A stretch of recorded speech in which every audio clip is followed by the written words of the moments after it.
And joining me now are Isaac Ratcliffe and Nate Schnarr, two OHL champions with the Guelph Storm. Guys, thanks for joining me. How you holding up with the physical distancing and everything we've been doing these days? Things have been good, actually. Just back home in London with my family now. I got back like mid-March and kind of just trying to trek through this quarantine. Whenever we're kind of getting out of it here, we're not really thinking of the future now. But I got 6 people living in the house with me here, so there's always something going on. I'm doing well. My brother recently just got his first house, so we've been doing a big renovation on that, and it's keeping us busy and tight as a family. But it's nice to be home, but I'm missing hockey for sure. I mean, first, let's go back to earlier in the playoff run. And Isaac, you're from London, playing London in the second round, and that turned out to be quite the series. What was that like for you?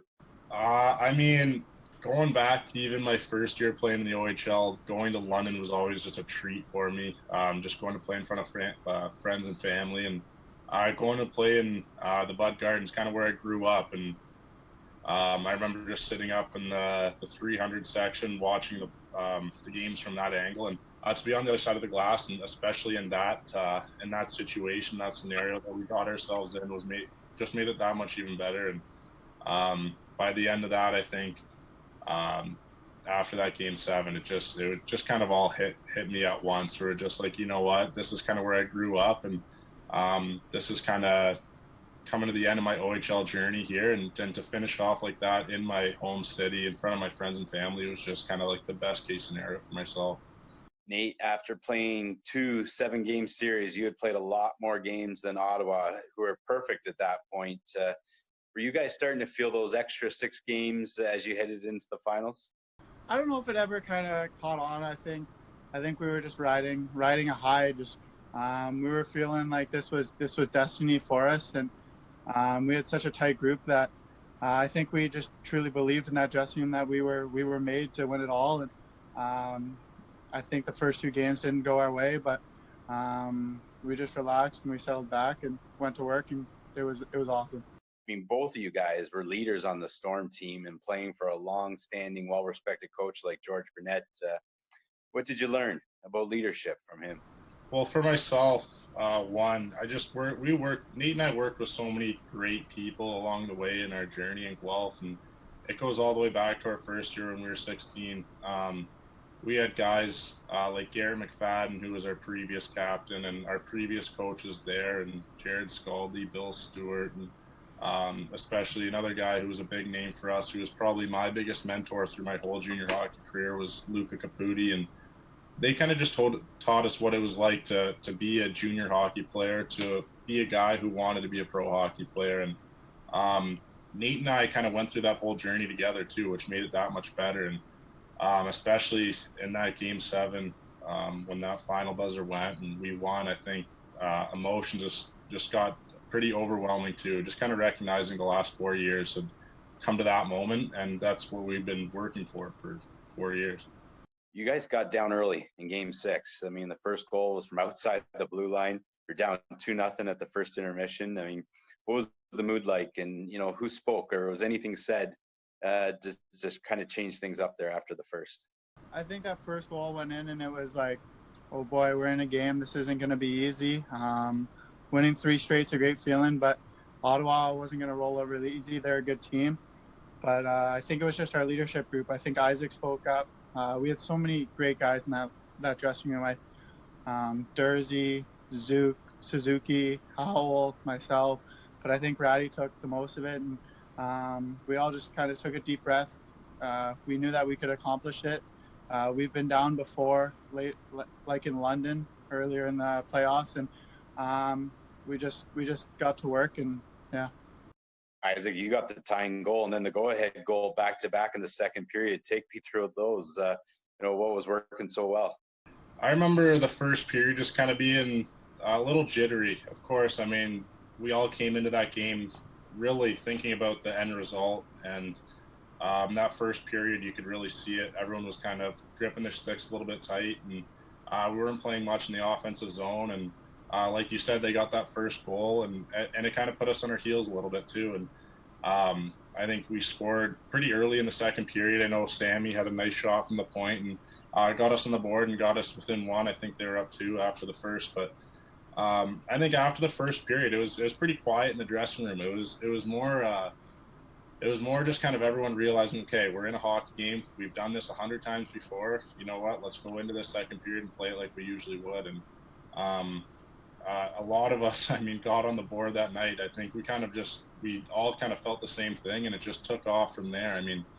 Nate scored, Nick scored, Alexi scored, Sammy scored, and it just started to flow out, and you could see the offensive firepower that we had, and everyone just brought it from there. And it was so exciting to see, especially in that scenario when we knew it wasn't necessarily our backs against the wall, but we had to really push to really take home this title. I think the energy in the building was just contagious. They felt it as well. Once we got that first one, like Isaac said, the team felt it, but I think the fans did too. And we just kind of built off the energy that was in the stands, and the energy was awesome. So we just kind of ran with that and just kept going. I don't know how it felt to you, but it seemed like it took forever to play out those last few minutes of Game 6. What was it like for you guys in those final seconds as they ticked off?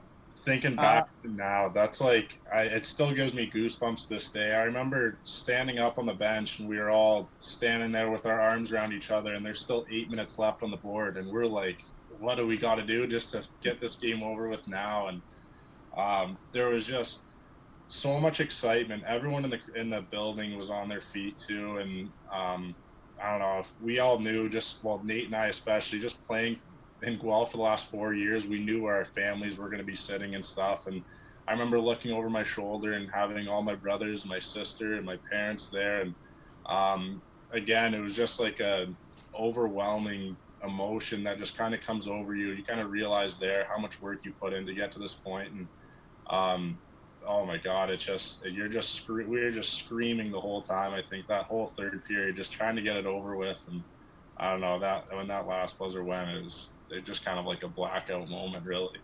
Being OHL champions, what does that mean to you? It's still tough to put in words. For both Isaac and I, we grew up in OHL communities watching the OHL, and that was everything to me. That was what I dreamed about.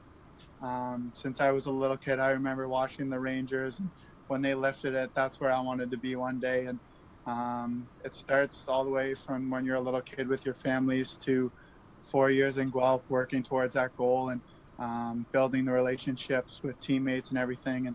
And it means everything to win a championship. I think the friendships and the relationships that we built in that championship year will last forever. Isaac can speak about it as well, but our group chat from that year still almost rings every single day. I was on a FaceTime with Ralphie and Howell and Goglev yesterday, and it's just such a special bond between teammates that'll last a lifetime.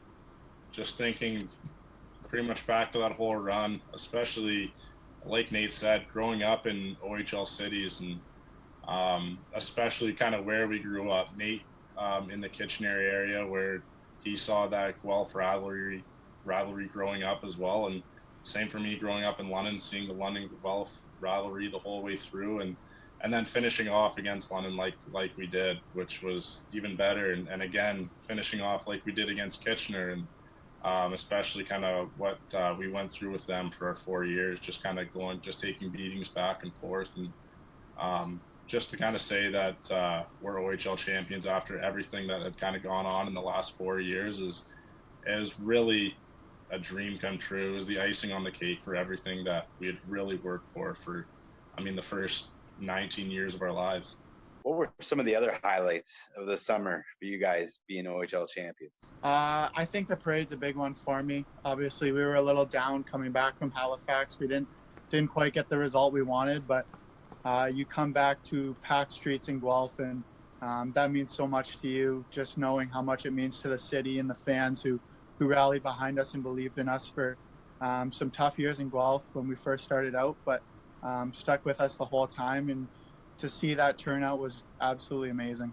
Those moments are like the parade, or kind of when you get the chance to not necessarily thank all the fans, but recognize them for pretty much everything that we put them through too, especially in that playoff run when I know probably a couple of our family members had a couple heart attacks just during that whole the Saginaw series, the London series, the Ottawa series. I mean, and just seeing all the fans, all the smiles on their faces, and being able to kind of recognize at that time that, I mean, we brought this to the city too, and they were right there with us, and they supported us, and they brought us up when we were down, and to kind of have that experience with the Guelph fans was way better than I had ever imagined.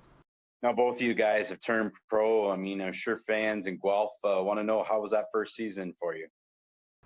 Yeah, it was definitely a big change for me, especially getting traded. I've spent 4 years in Guelph, and that was my OHL team and always will be. But then to start the season with Arizona, built a lot of great relationships there. Had a good start to the season, kind of building into my role, and then big trade happened, and it's a learning curve for me being able to go to a different team and figure out what kind of role I am there. But it was a great experience. I think pro hockey is going to be awesome for me, and I look forward to it with the New Jersey organization.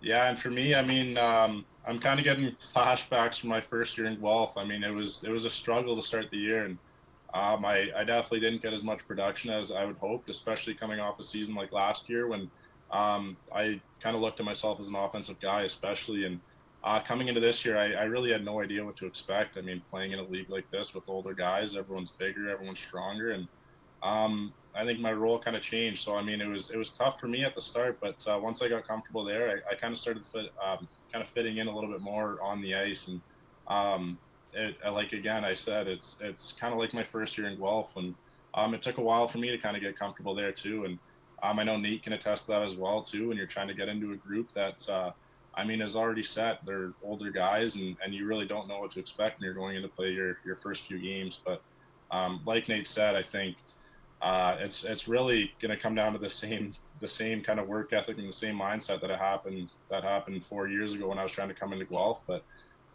just really excited for this opportunity that we have, and to be able to still play hockey at the high level that we do is I mean, any kid's dream, I would say. Well, guys, thanks for joining us tonight on the 1 year anniversary of your OHL championship.